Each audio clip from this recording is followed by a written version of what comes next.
Yeshua is saying here that if you are not built on his words and the words of his 12 apostles as the foundation, then you don't have a weak foundation. You have no foundation at all. For we are laborers together with God. Ye are God's husbandry and God's building. According to the grace of God, which is given unto me, as a wise master builder, I have laid the foundation, and another buildeth thereon. But let every man take heed how he buildeth thereon. For other foundation can no man lay than that is laid, which is Jesus Christ. Okay? So Paul says he is a fellow laborer, and his disciples are God's building. Let's start in Psalm 118 and verse 22. The stone which the builders refused is become the headstone of the corner. This is Yahuwah's doing. It is marvelous in our eyes. Okay? So we're going to go to Matthew 21, verse 42.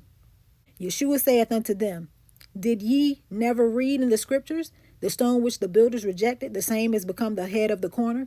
This is Yahuwah's doing, and it is marvelous in our eyes. So first, what is the cornerstone? The cornerstone is the very first block that is laid down so that all of the rest of the blocks that form the foundation are aligned properly. So it's a guide stone, basically, to make sure that all the rest of the stones of the foundation are lined up.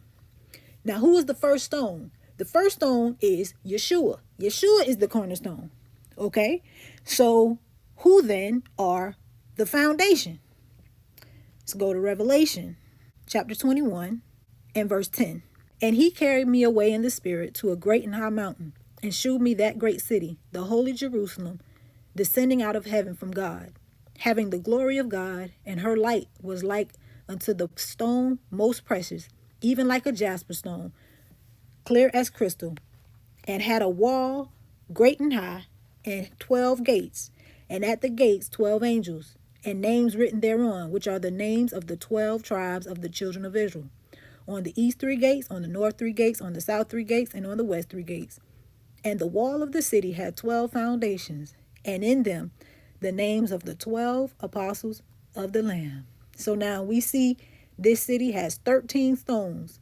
The first being Yeshua, the other 12 being his apostles. Now, you have 14 possibilities for these 12 apostles who are foundational to this city. You have the 11, right? You have Judas. You have Matthew, who was selected by casting lots in the book of Acts. And you have Saul.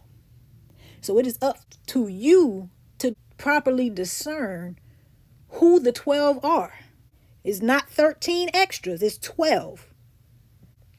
So let's go to Luke chapter 6. And we're going to start verse 46. And why call ye me Lord, Lord, and do not the things which I say?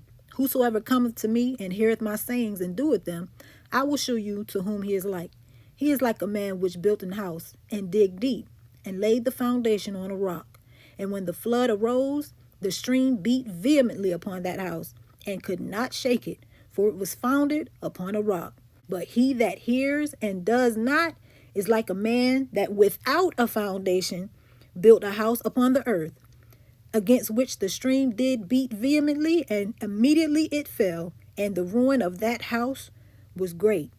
So first off, Yeshua is saying here that if you are not built on his words and the words of his 12 apostles as the foundation, then you don't have a weak foundation.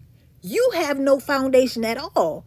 It says he founded it on the earth without a foundation.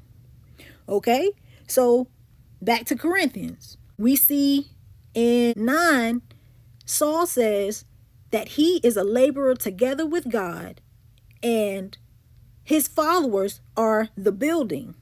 Now, we just saw that Yeshua is the cornerstone. The cornerstone is also a part of the building. And if Yeshua is a part of the building, then that makes God the builder. And 10, he said, according to the grace of God, which is given to me as a wise master builder. So the question becomes, how is Saul a master builder unless he has built his own Jesus and that's who he's peddling? And that Jesus is the foundation of his house, which according to Yeshua is no foundation at all. So it's just sitting on the earth waiting to be blown down. Right?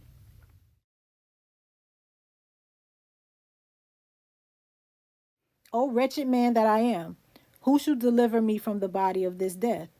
I thank God through Jesus Christ our Lord. So then with the mind, I myself serve the law of God, but with the flesh, the law of sin. So Saul is claiming here that his body is acting independently of his mind, which is absolutely absurd. So it sounds like what Saul's problem is that he lacks self-control, which is supposed to be one of the fruits of the Spirit, according to Galatians 5.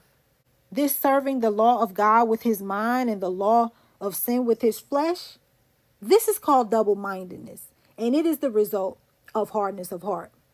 So let's go to Proverbs 25.